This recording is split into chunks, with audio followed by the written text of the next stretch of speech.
Forgani with Ken's 5 News now. Halloween night ends in a shooting inside one of the major department stores at North Star Mall and customers running out in panic. Police say a loss prevention officer was trying to stop a man and a woman from shoplifting and they shot her.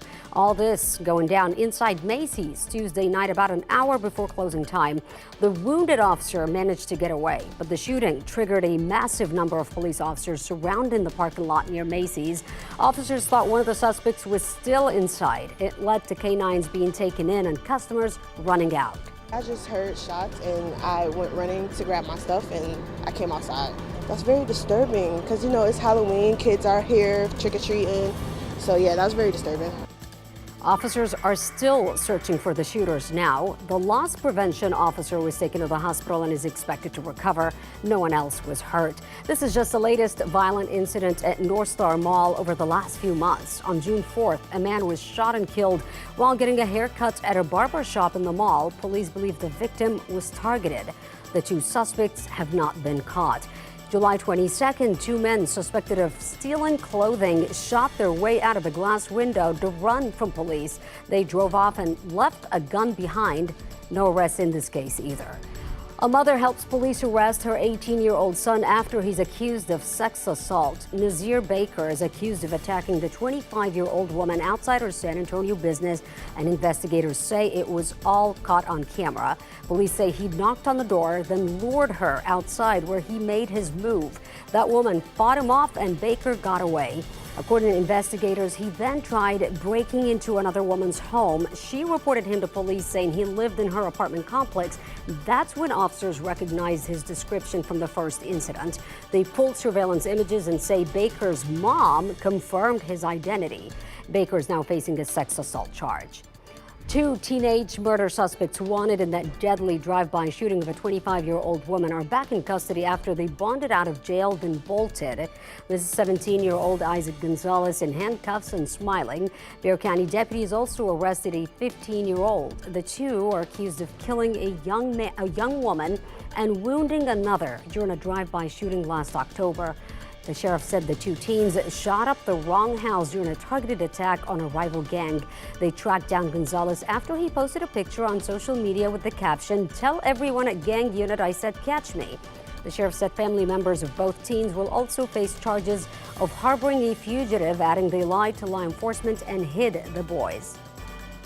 A 21-year-old who shot a dog and live streamed the whole thing is now wanted by authorities. Bexar County deputies say tips from the video identified him as David Guerra Macias. The sheriff's office says it was already aware of this incident and obtained a warrant for deadly conduct firearm, which is a felony. If you know where Guerra Macias is, call Crime Stoppers at 210-224-STOP. A South San ISD board trustee is now charged with evading arrest. The district told KENS 5 a judge has issued a warrant for Abel Martinez, but the district would not expand on what that warrant is for. They said because there is an ongoing investigation, they cannot make any public comments at this time. Jail records show Martinez is now out on bond. More possible changes for education in Texas, including teacher pay, school safety, and special education. Today, state lawmakers will be looking over an expanded special session agenda on universal school choice. School vouchers has been a controversial topic, but Governor Abbott said there's been a breakthrough. Part of the agreement will expand the third session agenda to include school funding. That bill would bump up the amount students could receive for the school voucher program from $8,000 to more than $10,000 per year. The program creates an education savings account to help pay tuition for private and parochial schools. Governor Abbott also added teacher pay raises to the agenda. The Texas State Teacher Association applauded the session expansion, but maintained they're opposed to the creation of an education savings account and vouchers. An update on the damaged band equipment at Churchill High School. People behind a fundraiser are now saying thank you to the San Antonio community.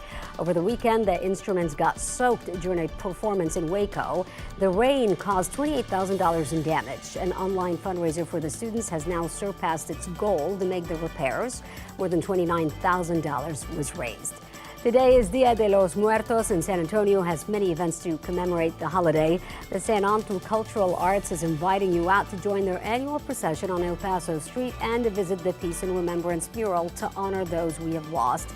You can also contribute to their ofrenda. Just bring a picture of your loved ones and they will copy and add it to the display. For today's forecast, Maggie Laughlin. Well, portions of the hill country, Sarah, woke up to a freeze warning, and for us, we're going to be cold today, but working our way up to 64 for our afternoon jolt with sunshine and clear skies. Sarah? That's KENS 5 News Now. I'm Sarah Forgani.